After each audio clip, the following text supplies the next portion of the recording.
Hello दोस्तों, strategy career institute के online platform पर आप सभी का स्वागत है। हम लोग प्रॉफिट एंड लॉस और डिस्काउंट के जो भी आरएसएमएससी बोर्ड के प्रीवियस ईयर्स क्वेश्चन थे उनको लेकर के डिस्कस कर रहे थे। आज ये क्वेश्चन और चलेंगे और कल की क्लास में और चलेंगे। उसके बाद में ये जो टॉपिक है वो अपना फुली कंप्लीट हो जाएगा। ठीक है दोस्तों, तो जैसा मैं आपको हर बार बताता हूँ, बार बार बताता हूँ और हर बार बताऊंगा कि जितने भी क्वेश्चन स्क्रीन पर आए उनको एक बार आपको खुद को जरूर ट्राई करना है। ठीक है, तो इस क्वेश्चन को देखना। ये क्वेश्चन कल मैंने लास्ट में जहां पर छोड़ा था सेम वैसा ही क्वेश्चन है। क्या है क्वेश्चन? 40 रुपए में 45 सेब बेचने पर एक व्यक्ति को 20% हानि होती है। ठीक है, उसे 24 रुपए में कितने सेब बेचने चाहिए ताकि सौदे में 20% का लाभ हो? देखो, 40 रुपए में 45 सेब बेचा तो एक सेब कितने का बेचा? तो आप कहोगे 40/45 रुपए का बेचा है। भाई 40 रुपए में 45 सेब बेचे तो एक सेब तो 40/45 रुपए का ही बेचेगा। ठीक है, ये क्या दे रखा है अपने को? ये तो एसपी दे रखा है, तो दी हुई चीज नीचे और पूछी गई चीज ऊपर रखते हैं। ठीक है, व्यक्ति को हानि कितनी होती है? 20% हानि होती है, तो 80 एसपी है, उसको नीचे बिठा दिया। उसने क्या पूछा है? उसे 24 रुपए में कितने सेब बेचने चाहिए ताकि सौदे में 20% लाभ हो? यानी वैल्यू तो 120 की पूछी है, तो 120 को ऊपर टांग दिया, इसके कंधे पर बैठा ही 120 है ना। ठीक है, कटने वाली चीज काट दो। 40 से 2 पर कट गया, ये 60 पर कट गया। अब कितने से काट दें? 15 × 45, 15 चौके 60, कितना आ गया? 4/3। तो ये 4 है ना, ये तो बताएगा रुपीज को, और ये 3 है ना, ये बताएगा क्वांटिटी को। क्वांटिटी को शॉर्ट में मैंने क्यों लिख दिया? ठीक है, यानी कि 4 रुपए में 3 क्या कर रहा है? वो क्या पूछा उसने? उसे 24 रुपए में कितने सेब बेचने चाहिए ताकि सौदे में 20% लाभ हो? यानी कि वो 4 रुपए में 3 बेच रहा है, लेकिन वो क्या कह रहा है यार, 24 रुपए में बेचने अपने को। 24 रुपए में कितने सेब बेचने चाहिए? तो यहाँ पर तो 4 रुपीज है, तो इसको 24 बनाओ ना आप, ऊपर नीचे 6 से मल्टीप्लाई कर दो, तो ये क्या आ जाएगा? 6 चौक 24 और 6 त्रिक 18, यानी 24 रुपए में कितने बेचने चाहिए? 18 बेचने चाहिए। तो ऐसा ऑप्शन तो केवल एक ही है, ऑप्शन नंबर बी। तो ऑप्शन नंबर बी आपका आंसर हो जाएगा। ठीक है, ये मैंने कॉन्सेप्ट लेक्चर में बहुत डिटेल में बता रखा है, एक टाइप बताया मैंने इसका पूरा, और जितने प्रकार के क्वेश्चन इसके ऊपर बन सकते हैं ना, टॉप टू हाई लेवल, वो सारे, sorry, low to high level, सारे के सारे मैंने डिस्कस किए हैं। ठीक है, अगला क्वेश्चन देखना। इस बार क्वेश्चन में क्या पूछा है? एक दुकानदार अंकित मूल्य पर 15% छूट देता है। 19% लाभ प्राप्त करने के लिए उसे अपने माल पर क्रय मूल्य से कितना ऊपर अंकित करना होगा? तो देखो, वही बात आ गई। मैंने क्या बताया था, क्वेश्चन की स्टेटमेंट में ऐसा दिया मिलेगा कि डिस्काउंट देकर के भी प्रॉफिट कम आता है। तो जब भी ऐसा स्टेटमेंट हो कि डिस्काउंट देकर के प्रॉफिट कमाए, उस केस में हम लोग एमपी और सीपी का रेशियो निकाल सकते हैं। तो एमपी और सीपी के रेशियो के बीच में जो रिलेशन होता है वो मैंने काफी बार बताया है। क्या होता है रिलेशन? एमपी अपॉन सीपी बराबर 100 + पी अपॉन 100 - डी। यहाँ पर पी प्रॉफिट को और डी डिस्काउंट को बताता है। ये बार बार मैं इसलिए बताता हूँ ताकि आपके याद हो जाए। मैं नहीं चाहता कहीं पर भी आप कंफ्यूज हो। यहां से क्लासेस लेने के बाद में ऐसा कोई क्वेश्चन नहीं होना चाहिए जो आपसे ना, किसी भी एग्जाम को आप दो चाहे, अगर आपने ये कंटेंट पूरा पढ़ा है, जो क्वेश्चंस मैंने करवाए हैं वो सारे किए, तो किसी क्वेश्चन में नहीं फंसोगे, किसी एग्जाम में नहीं फंसोगे। मैथमेटिक्स के अंदर तो पूरे से पूरे आप अटेम्प्ट करोगे, ये मानकर चलो। देखो क्या क्वेश्चन था। अच्छा, एक दुकानदार अंकित मूल्य पर 15% छूट देता है, तो एमपी और सीपी का रेशियो निकालो ना। एमपी अपॉन सीपी बराबर 19% लाभ प्राप्त करने के लिए, तो ये तो हो गया 119, और डिस्काउंट कितने का दे रहा? 15 का, तो 100 में से 15 को माइनस किया तो आया 85। उसे अपने माल पर क्रय मूल्य से कितना ऊपर अंकित करना होगा? तो देखो 85 से ये 19 कितना ज्यादा है? तो 15 और 19, 15 15 30, 30 में 4 और जोड़ो तो 34, यानी 34 ज्यादा है। कितने की तुलना में? 85 की तुलना में। क्योंकि परसेंटेज में निकालना है तो 100 से मल्टीप्लाई कर दो, 17 से काट दो, 17 दूनी 34, 17 पंजे 85, 5 से काट दो, ये आ गया 20, 20 दूनी 40, यानी कि 40% अधिक मार्क करना पड़ेगा सीपी से एमपी को। तो कोई ऑप्शन है क्या ऐसा? ऐसा ऑप्शन तो ऑप्शन नंबर सी है ऐसा, तो ऑप्शन नंबर सी आपका आंसर हो जाएगा। ठीक है, अगला क्वेश्चन देखना। इस क्वेश्चन को देखो, दो वस्तुएं रुपए 500 प्रति नग के हिसाब से बेची जाती हैं। 500 प्रति नग यानी दोनों वस्तुएं 500 रुपए की बेची जाती हैं, यानी कि एसपी इक्वल हो गया, जिसमें एक पर 30% का लाभ तथा दूसरी पर 30% की हानि होती है, यानी प्रॉफिट एंड लॉस परसेंटेज है वो आपके इक्वल हो गए। तो कुल मिलाकर कितना प्रतिशत लाभ अथवा हानि हुई? तो ये तो यार वो नोट लगाकर लिखवाया था ना मैंने, वो दोनों कंडीशन फुलफिल कर रहा है, क्योंकि प्रॉफिट और लॉस वाले परसेंटेज हैं वो आपस में इक्वल हो गए, दोनों के एसपी हैं वो आपस में इक्वल हो गए। तो इस केस में हमेशा लॉस होगा, और लॉस परसेंटेज किसके बराबर होता है? माइनस रेट स्क्वायर अपॉन 100 के। तो वो ऑप्शन हटा दो जिसमें प्रॉफिट की बात कर रहे हैं। है क्या कोई ऑप्शन ऐसा? ऑप्शन नंबर ए नहीं हो सकता, ऑप्शन नंबर सी नहीं हो सकता, तो इनको तो हटा दो आप। ऑप्शन नंबर बी होगा या ऑप्शन नंबर डी होगा। तो डायरेक्ट फॉर्मूला यूज करो, माइनस रेट स्क्वायर अपॉन 100 का। 30 का स्क्वायर करोगे तो आएगा 900, 900 में भाग लगाओगे 100 का तो आएगा 9, यानी कि 9% का क्या होगा? उसको लॉस होगा। तो ऐसा कोई ऑप्शन है क्या अपने पास? ये है ना ऑप्शन नंबर बी, तो ऑप्शन नंबर बी आपका आंसर हो जाएगा। ये क्या किया मैंने, देखो कई लोगों के ना समझ में आए तो मैं बता देता हूँ। लॉस परसेंटेज बराबर होता है माइनस का रेट स्क्वायर अपॉन 100 के। ऐसा कब होता है? जब एसपी इक्वल हो और प्रॉफिट परसेंटेज बराबर हो लॉस परसेंटेज के, उस केस में ऐसा होता है। तो मैंने क्या किया है, कितनी रेट दे रखी थी अपने को? रेट का मतलब होता है परसेंटेज वैल्यू, तो परसेंटेज कितना दे रखा था अपने को? ये परसेंटेज दे रखा था 30%, तो 30 का स्क्वायर अपॉन 100, 30 का स्क्वायर क्या? 900। इतना लिखना नहीं है जी, ये तो मैं केवल ऐसे ही बता रहा हूँ। ये क्या हो गया? 9%, 9% का क्या हो रहा है? लॉस हो रहा है, तो वही तो लिखा है डायरेक्ट। डायरेक्ट हम लोग पहले लिख चुके हैं, ये तो वर्बली करने वाला क्वेश्चन था, कुछ था ही नहीं क्वेश्चन के अंदर। ठीक है, अगला क्वेश्चन देखना।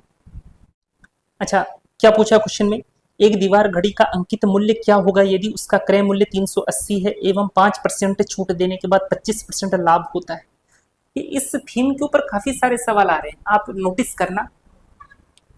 ये जो थीम होती है ना कि डिस्काउंट देकर के भी प्रॉफिट कमाता है, तो एमपी और सीपी का रेशियो हम लोग निकालते हैं, इसके ऊपर काफी सारे क्वेश्चन आते हैं। तो एमपी और सीपी का रेशियो निकालेंगे, जिसमें उसने क्या दे दिया? सीपी दे दिया अपने को, तो सीपी की तो डायरेक्ट वैल्यू रख दो 380, रख दिया जी।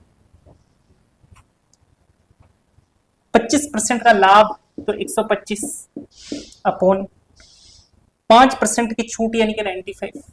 पूछा क्या उसने? अंकित मूल्य क्या होगा? एमपी की वैल्यू पूछी। एमपी क्या है? मार्किंग प्राइस है। मार्किंग प्राइस के काफी सारे उपनाम होते हैं, कौन कौन से उपनाम है? मार्किंग प्राइस बोलते हैं जी, इसको एमआरपी बोलते हैं, इसको सूची मूल्य बोलते हैं, इसको बाजार मूल्य बोलते हैं, इसको छपा मूल्य बोलते हैं, इसको खुदरा मूल्य बोलते हैं, इसको अंकित मूल्य बोलते हैं। काफी सारे उपनाम लेकर के पैदा हुआ है ये मार्किंग प्राइस। सारे के सारे नाम पता होने चाहिए, क्योंकि अलग अलग क्वेश्चंस में कई बार क्या करता है, अलग अलग लैंग्वेज यूज कर लेता है, वो बोल देता है बाजार मूल्य। तो फिर अपने को पता होना चाहिए कि बाजार मूल्य क्या चीज है। सूची मूल्य तो खैर आप अंदाजा लगा सकते हो। खुदरा मूल्य बोल देता है, तो खुदरा मूल्य से भी हो सकता है कि आप कंफ्यूज हो जाओ। आप तो बाजार मूल्य आपको कंफ्यूज कर सकता है। तो ये सारे के सारे एमआरपी के नाम है, मार्किंग प्राइस के नाम। ठीक है, तो एमपी की वैल्यू निकालनी है, तो 380 को इधर भगाओ, इधर से हटा दो, कटने वाली चीज काट दो। ये तो 19 से कटेगा, 20, इसको 5 से काट दो, 5 दूनी 10, बच गया 2, 5 25, 25 5 125, ये आ गया 500। ठीक है, तो मार्किंग प्राइस क्या होगी? 500 होगी। कोई ऑप्शन है ऐसा? ऑप्शन नंबर सी है जी ऐसा। ठीक है, तो ऑप्शन नंबर सी आपका आंसर हो जाएगा। अच्छा, अगला क्वेश्चन देखना। इस क्वेश्चन को देखो, ये भी सेम वैसा ही क्वेश्चन है, एलडीसी 2017 में पूछा है। एक दुकानदार अपने ग्राहकों को 10% छूट का प्रस्ताव देता है, फिर भी 26% लाभ अर्जित करता है। देखो वही स्टेटमेंट है ना, डिस्काउंट देकर के प्रॉफिट कमाता है। रुपए 280 अंकित मूल्य की वस्तु का दुकानदार के लिए वास्तविक क्रय मूल्य क्या है? तो डायरेक्ट लिख दूं ना, डायरेक्ट सोल्व कर लेते हैं। 280 अपॉन एमपी सीपी, सीपी तो पूछा ना उसने। ठीक है, सीपी बराबर 26% लाभ यानी कि 126, 10% का क्या दे रहा है? डिस्काउंट, यानी कि ये कितना हो गया? 90। तो यहाँ से सीपी की वैल्यू निकालोगे तो कितना आएगा 90/126 इंटू 280। ये लो जी, 14 से काट दूं, 14 नवैया 126, 14 दूनी 28, ये 0, इनों से कट गया 10 पर, तो कितना आ गया जी 200। तो सीपी कितना आ गया अपना 200 आ गया। ऑप्शन नंबर बी आपका आंसर हो जाएगा। वही रिलेशन यूज किया मैंने, एमपी और जो सीपी का रिलेशन होता है ना, वही वाला यूज किया है, जस्ट लास्ट क्वेश्चन की तरह ही था। अच्छा अगला क्वेश्चन देखना। चलो इस क्वेश्चन में क्या कहा है कि किसी घड़ी का अंकित मूल्य 720 रुपए है। एक आदमी उस घड़ी को 2 क्रमागत बट्टे प्राप्त करने के पश्चात 550.80 में खरीदता है। यदि पहला बट्टा 10% है तो दूसरा बट्टा कितना होगा। सिंपल है, इस प्रकार का क्वेश्चन कल भी मैंने करवाया था। पहला बट्टा दे रखा है 10%, तो 10% तो 1/10 होता है नहीं कि 10 से 9। दूसरा बट्टा पूछा है तो मैंने एक्स वाई मान लिया। अंकित मूल्य उसने दे दिया अपने को 720, तो इधर 720 लिख दिया। इधर अंकित मूल्य लिखते हैं, इधर सेलिंग प्राइस लिखते हैं, और इधर जो भी बट्टा बोलता है ना वो बट्टा लिखते हैं। लेकिन उसने इस बट्टे की अपने को वैल्यू पूछी तो इसको एक्स वाई मान लिया। अगर एक्स और वाई का रेशियो अपने को मिल जाएगा तो अपना काम बन जाएगा। तो 720 तो क्या है, मार्किंग प्राइस है। बेच कितने में रखा है 550.80, इतने में बेच रहा है। तो एक्स वाई निकालो, उसने पूछा क्या, तो दूसरे बट्टे की दर क्या है, दूसरे बट्टे की रेट क्या है वो उसने पूछी है। तो जब भी इस प्रकार से क्वेश्चन हो, एक्स रेशियो वाई निकालना हो, तो आप क्या किया करो, इस 10 को उठा कर लाया करो, इसके साथ बैठाया करो। तो जैसे ही 10 यहाँ पर आएगा तो ये पॉइंट यहाँ से हटेगा और यहाँ पर लग जाएगा, यानी इतना ही हो जाएगा ये केवल। और ये 9 जो है वो इससे मल्टीप्लाई करवा दिया करो, तो जी करवा दिया। अब पता है ये किसका रेशियो चल रहा है, ये एक्स रेशियो वाई का रेशियो चल रहा है। तो रेशियो आ जाएगा तो काम बन जाएगा। ऐसा ही तो मैंने बताया था, वहां से आप डायरेक्ट क्या बता सकते हो, डिस्काउंट बता सकते हो। तो देखो ये तो 9 से कट जाएगा, क्योंकि 5, 5, 10, 8, 18 किसी भी संख्या के डिजिट्स को यदि आप ऐड करते हो और ऐड करने पर जो भी नंबर आता है, यदि वो नंबर 9 से कटता है या फिर 3 से कटता है, तो मान लो वो नंबर 3 से कटता है ना, तो पूरी संख्या 3 से कटेगी। ऐड करने पर जो नंबर आता है वो 9 से कटता है, तो पूरी संख्या 9 से कट जाएगी। तो यहाँ पर देखो 5, 5, 10, 8, 18, तो 18 तो 9 से कटता है ना, तो ये संख्या जो है ना वो 9 से कट जाएगी। नंबर सिस्टम का कॉन्सेप्ट होता है ये, डिविजिबिलिटी देखते हैं इससे हम लोग। ठीक है, तो काट देते हैं 9 से। चलो 9 से काटा, 9 पंजे 45, 9 छक 54, बच गया 1, 9 एकम 9, 9 दूनी 18। लो जी काट दिया। अब ये वापस कट सकता है, 6 और 3 तो 9 होता है, तो वापस इसको 9 से काट दो आप। तो 9 8 72, ये 80, इसको काटते हैं 9 छक 54, 9 8 72, 68। अब ये कितने से कटेगा, इसको 4 से काट सकते हैं, नहीं तो 4 से कट ही जाएगा। तो 20 चौक 80, 17 चौके 68। ठीक है, अब नहीं कटेगा ये। तो एक्स रेशियो वाई की वैल्यू कितनी आ गई, 20/17। तो 20 का टैग लगाया, बेचा कितने में, 17 में। कितना कम में बेचा, 3 कम में बेचा। क्योंकि तुलना किससे हो रही है, 20 से, तो 20 को नीचे बैठाओ, परसेंटेज में निकालना है तो 100 से मल्टीप्लाई कर दो। पिसा 500, यानी कि डिस्काउंट कितने परसेंटेज का दिया है, 15% का। ऑप्शन है क्या कोई ऐसा, ऑप्शन नंबर डी है ना जी ऐसा, तो ऑप्शन नंबर डी आपका आंसर हो जाएगा। कल भी करवाया था मैंने इस प्रकार का क्वेश्चन। ठीक है, अगला क्वेश्चन देखना। ये क्वेश्चन काफी सिंपल है। एक कुर्सी 3000 रुपए में खरीदी गई तथा 6% की हानि से बेची गई। कुर्सी का विक्रय मूल्य क्या है। देखो कुर्सी 3000 रुपए में खरीदी गई है, सीपी क्या है, कॉस्ट प्राइस क्या है कुर्सी का, 3000 रुपए। 3000 रुपए में खरीदता है तथा 6% की हानि से बेची गई, 6% का घाटा खा करके बेच रहा है। तो इसका 6% निकालो भाई। 10% तो क्या है, 30 है। 6% निकालने के लिए 30 को 6 से मल्टीप्लाई कर दो, कितना आएगा, 6 × 18, 180। तो इसमें से 180 को माइनस करो, तो इसमें से एक काम करो, इसमें से 200 को माइनस कर दो, तो कितना आएगा 2800। उसको 20 और दे दो, तो कितना आएगा 2820। तो ये क्या हो जाएगा जी, अपना सेलिंग प्राइस हो जाएगा। तो यही अपना आंसर होगा। 2820 है कोई ऑप्शन, 2820 है ना ऑप्शन नंबर डी। तो ऑप्शन नंबर डी आपका आंसर हो जाएगा।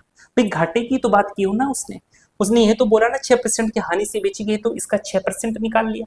1% निकालने के लिए, 10% निकालने के लिए एक अंक छोड़ करके पॉइंट लगाते हैं। जैसे ये मान लो ऐसे है 1000 है, चलो 1000 का तो वैसे बता दोगे। जैसे ये कह दूं 675 है, इसका 10% बताओ, तो एक अंक छोड़ करके पॉइंट लगा दिया करो, तो कितना हो जाएगा 67.5।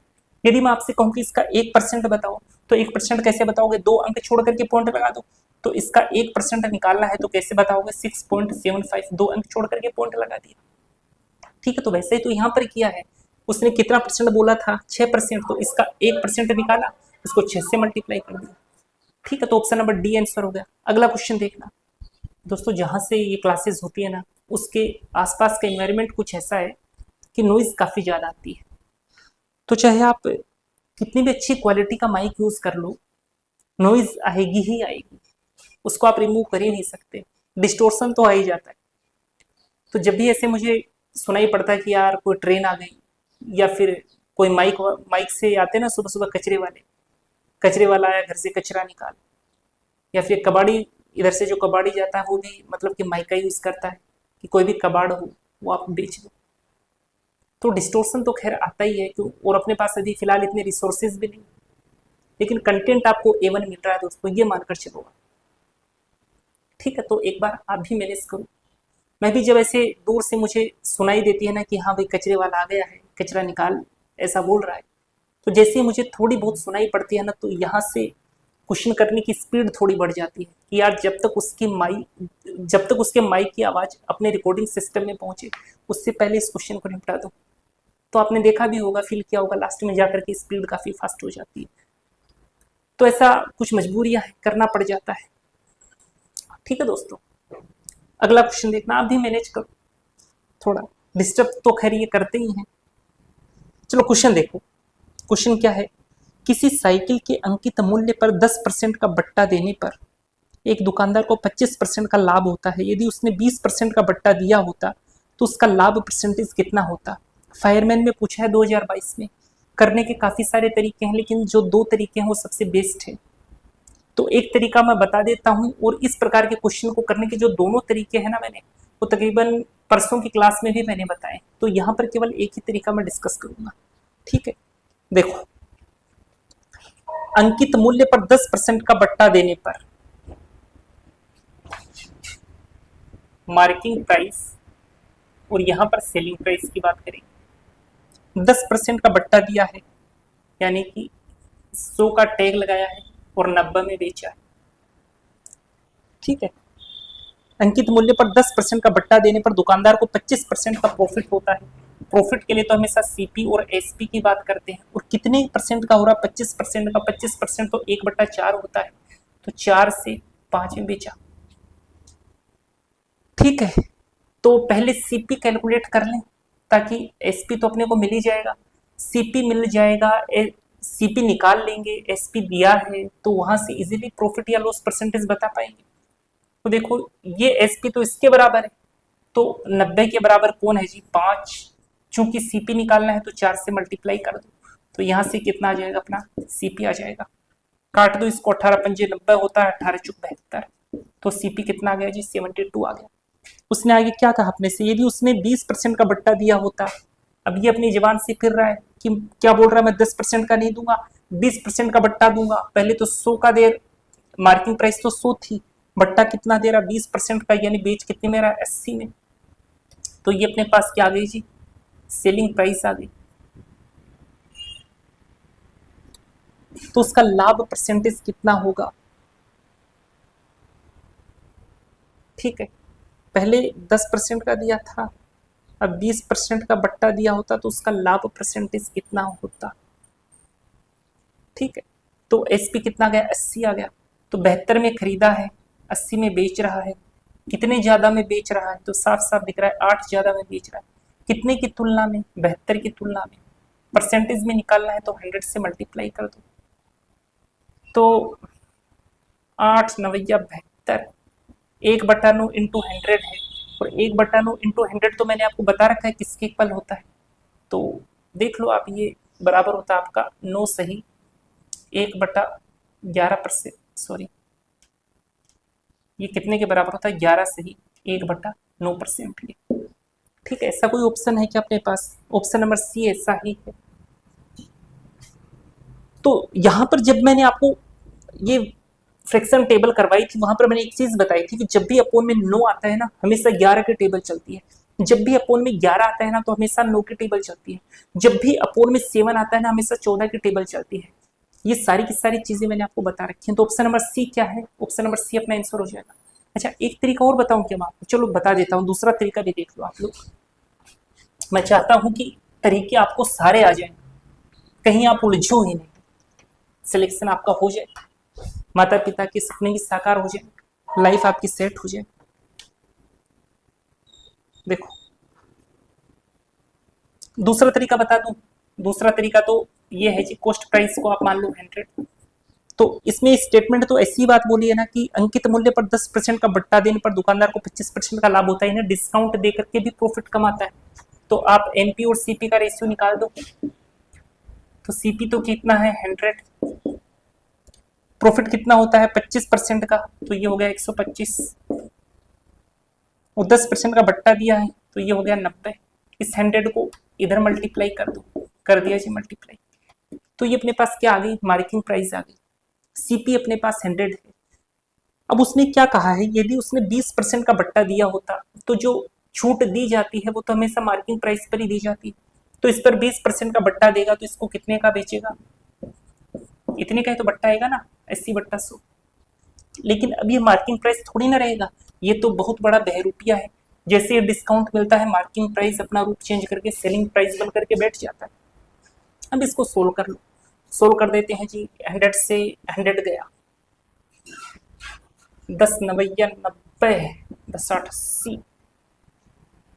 कट सकता है क्या? अब तो कटेगा नहीं है, कोई बात नहीं। तो सीपी अपने पास कितना है? 100। एसपी कितना है? 125/9 इंटू 8। इस 9 को इधर करोगे तो ये 900 हो जाएगा। इसको मल्टीप्लाई कर दो, 8 पंजे 40 का 0 हासिल है 4, 12 8 96 और 4 100, इतना है। तो 900 में लाया, 1000 में बेचा, कितने का प्रॉफिट कमाया? 100 का प्रॉफिट कमाया। कितने के ऊपर? 900 के ऊपर। परसेंटेज में निकालना है तो 100 से मल्टीप्लाई कर दो, कटने वाली चीज काट दो, ये 2 0 से ये 2 0 कट गई। तो 1/9 इंटू 100 है, कितने के बराबर होता है? ये तो 11 से ही 1/9% के इक्वल होता है। तो ऑप्शन नंबर सी आपका आंसर हो जाएगा। ठीक है, ऐसे भी निकाल सकते हो, जो मैंने आपको पहले वाला तरीका बताया था वैसे भी निकाल सकते हो। तरीके दोनों ही अच्छे। ठीक है दोस्तों। अच्छा, एक क्वेश्चन और बताता हूँ आपको, अगला क्वेश्चन देखना। क्वेश्चन को देखो, 10% की छूट देने के बाद 25% का लाभ प्राप्त करने के लिए दुकानदार को 360 रुपए लागत वाली वस्तु का मूल्य कितना अंकित करना चाहिए?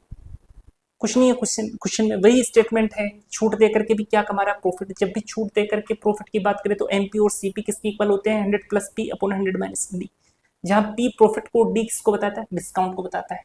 बार बार बताता हूं और हर बार बताऊंगा जब तक आपको याद ना हो जाए। ठीक है, हाँ।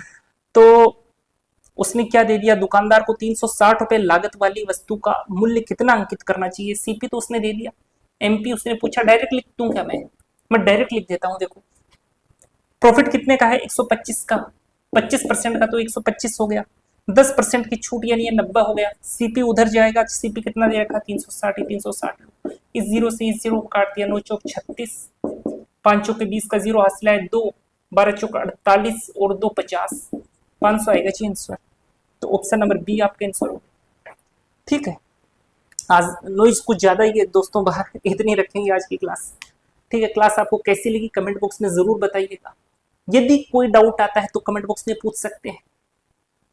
वीडियो को लाइक जरूर करना है, और चैनल पर यदि नए हैं और आपको ऐसी ही, चाहे एग्जाम से रिलेटेड न्यूज चाहिए, चाहे आपको रोजगार समाचार चाहिए, चाहे आपको डेली क्लासेस चाहिए, चाहे आपको प्रीवियस ईयर्स क्वेश्चन चाहिए, ये एक ऐसा प्लेटफॉर्म है जिसके ऊपर आपको वेरियस टाइप की हर एक इंफॉर्मेशन मिल जाएगी। ठीक है दोस्तों, तो आप इस चैनल को सब्सक्राइब जरूर कीजिए, काफी बेनिफिट होगा आपके। ठीक है, मिलते हैं कल की क्लास में, तब तक के लिए धन्यवाद।